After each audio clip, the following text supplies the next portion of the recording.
নমস্কার বন্ধুরা, Piyali lifestyle with village ফুডে সকলকে স্বাগত জানাচ্ছি।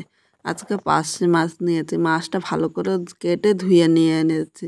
এবার মাছটার আমি ঝোল করব, কিভাবে রান্না করবো তো সেই ভিডিওটাই তোমাদের সাথে দেখাবো। এখানে দেখো মাছের মধ্যে স্বাদ অনুযায়ী লবণ নিলাম। এরপরে 1 চামচ আমি হলুদ নিয়ে নিলাম। হাফ চামচ কাশ্মীরি লঙ্কার গুঁড়ো নিয়েছি। ইচ্ছে করলে তোমরা এই লঙ্কার গুঁড়োটা কিন্তু স্কিপও করতে পারো। এখন হলুদ, লবণ ও কাশ্মীরি লঙ্কার গুঁড়োটা একসাথে আমি এইভাবে মেখে নেব। আমি যেইভাবে করছি সেইভাবে করবে, খেতে কিন্তু দুর্দান্ত লাগবে। আর যারা পার্শে মাছ পছন্দ করে না অবশ্য তাদের একবার এইভাবে করে দিও। এখানে হলুদ লবণটা ভালো করে মেখে নিয়েছি। এবার এইভাবে মাছটা আমি 5 মিনিট রেখে দেব। এবার এই জায়গায় দেখো আগের থেকে বেগুনগুলো আমি কেটে রেখেছি। যেরকম মাছ লম্বা লম্বা সেই একইভাবে কিন্তু বেগুনটা আমি কেটে নিয়েছি। এখন বেগুনটা আমি ধুয়ে নিয়ে আসব। আর একইভাবে কাটলে মাছ ও বেগুন কিন্তু দেখতেও খুব ভালো লাগবে।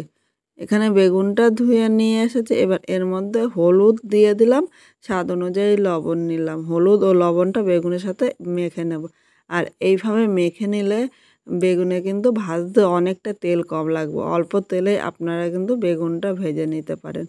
এখানে হলুদ লবণটা মাখা হয়ে গিয়েছে। এবার বেগুনটা আমি 5 মিনিট রেখে দেব। এদিকে কড়াইটা বসিয়ে দিয়েছি। কড়াইয়ের মধ্যে আমি সর্ষের তেল নিলাম। পুরো রান্নার তেলটা কিন্তু আমি একবারে নিয়ে নিয়েছি। অবশ্যই তোমরা চেষ্টা করো তেলটা একবারে নেওয়ার জন্য। এখানে তেলটা গরম হয়ে গিয়েছে। এবার এর মধ্যে একে একে মাছগুলো আমি নিয়ে নেব। এখানে দেখো মাছগুলো নিয়েছি। আর মাছগুলো আমি 2 বারে ভাজবো, কারণ একবারে ভাজতে গেলে মাছগুলো কিন্তু ভেঙে যাবে। আর এই মাছটা কিন্তু মিডিয়াম টু হাই আগুনে ভাজতে হবে। আর লো আগুনে যদি মাছটা ভাজতে যাই তাহলে মাছটা কিন্তু ভেঙে যাবে। এখানে মাছটা 1 পিঠ ভাজা হয়ে গিয়েছে। এবার উল্টে আমি একইভাবে এই পিঠটাও ভেজে নেব।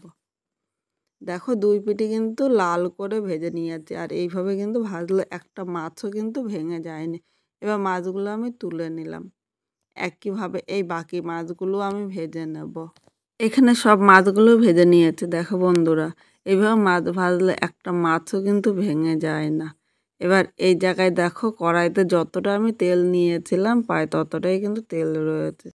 এই তেলের মধ্যে হাফ চামচ কালো জিরে সম্বাদ দিয়েছি। খুব বেশি কিন্তু ভাজতে হবে না। এবার এই জায়গায় কেটে রাখা বেগুনগুলো আমি নিয়ে নিলাম। আর এইভাবে আগের থেকে বেগুনটা কেটে রাখলে দেখো বেগুনের থেকে কতটা জল বেরিয়েছে। এই জলটা থাকলে কিন্তু আরও অনেকটা সময় বেশি লাগে। এবার এই জায়গায় আমি 3টে কাঁচা লঙ্কা নিয়েছি। লঙ্কাগুলো খুব ঝাল। তোমরা যেরকম ঝাল খাবে সেই হিসাবে লঙ্কাটা নিয়ে নেবে। আজকে আমি কোনো বাটা মশলা ব্যবহার করব না। বাটা মশলা ছাড়াও যে এত সুন্দর হয় তোমরা কিন্তু না দেখলে মিস করবে। এখানে বেগুনটা আমি নেড়ে চেড়ে নিয়েছি। এইভাবে মিডিয়াম আগুনে বেগুনটা আমি 2 মিনিট ভেজে নেব। এখানে বেগুনটা দেখো 2 মিনিট ভাজা হয়ে গিয়েছে। এর থেকে কিন্তু বেশি ভাজবো না। এবার এই জায়গায় আমি হাফ চামচ জিরের গুঁড়ো নিলাম। আর হাফ চামচ কাশ্মীরি লঙ্কার গুঁড়ো নিয়েছি। ইচ্ছে করলে তোমরা এই লঙ্কার গুঁড়োটা কিন্তু স্কিপ করতে পারো, কিন্তু এটা শুধুমাত্র দিয়েছি কালারের জন্য।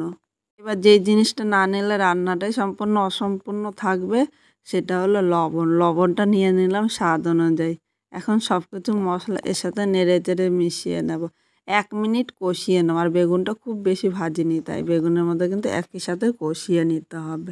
এখানে সব কিছু কষানো হয়ে গিয়েছে। এবার এর মধ্যে আমি গরম জল দিয়ে দিলাম। অবশ্য তোমরা চেষ্টা করো একটু গরম জল দিতে। গরম জল দিলে ঝোলটা তাড়াতাড়ি ফুটবে।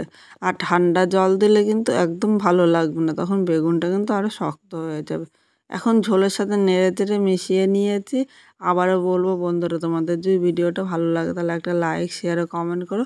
আর সাবস্ক্রাইব করে পাশে থেকো, যাতে এরকম আরও নতুন নতুন ভিডিও আপলোড করলে সবার আগে নোটিফিকেশন আপনার কাছে পৌঁছে যায়। এখানে দেখো ঝোলটা ফুটে উঠেছে। এবার একে একে আমি মাছটা নিয়ে নিলাম। মাছটা সব নেওয়া হয়ে গিয়েছে। এবার হালকা হাতে আমি মিশিয়ে নেব। খুব জোরে কিন্তু আমি চাপ দেবো না, তাহলে মাছটা কিন্তু ভেঙে যেতে পারে। এইভাবে আমি আরও 2 থেকে 3 মিনিট মিডিয়াম আগুনে ফুটিয়ে নেব। 3 মিনিট রান্না করে নিয়েছি। এখানে মাছের ঝোলটা হয়ে গিয়েছে। এবার এর উপর দিয়ে আমি একটু ধনেপাতা ছড়িয়ে দিলাম। আমার মনে হয় ধনেপাতাটাই বেশি ভালো লাগবে। আর গরম মশলা দিলে কিন্তু ততটা ভালো লাগবে না খেতে। এখন ধনেপাতাটা আমি হালকা হাতে নেড়ে চেড়ে মিশিয়ে 1 মিনিট স্ট্যান্ডিং টাইমে রেখে দেবো। এখন কিন্তু আমি উনানে আগুন দিইনি, আগুনটা একদম মিডিয়াম করে দিয়েছি। 1 মিনিট পর আমি মাছের ঝোলটা নামিয়ে নিলাম। এইভাবে রান্না করলে খেতে কিন্তু দুর্দান্ত লাগে। অবশ্য বাড়িতে একবার ট্রাই করো, আর যে খায় না সেও কিন্তু বলবে এইভাবে রান্না করার জন্য।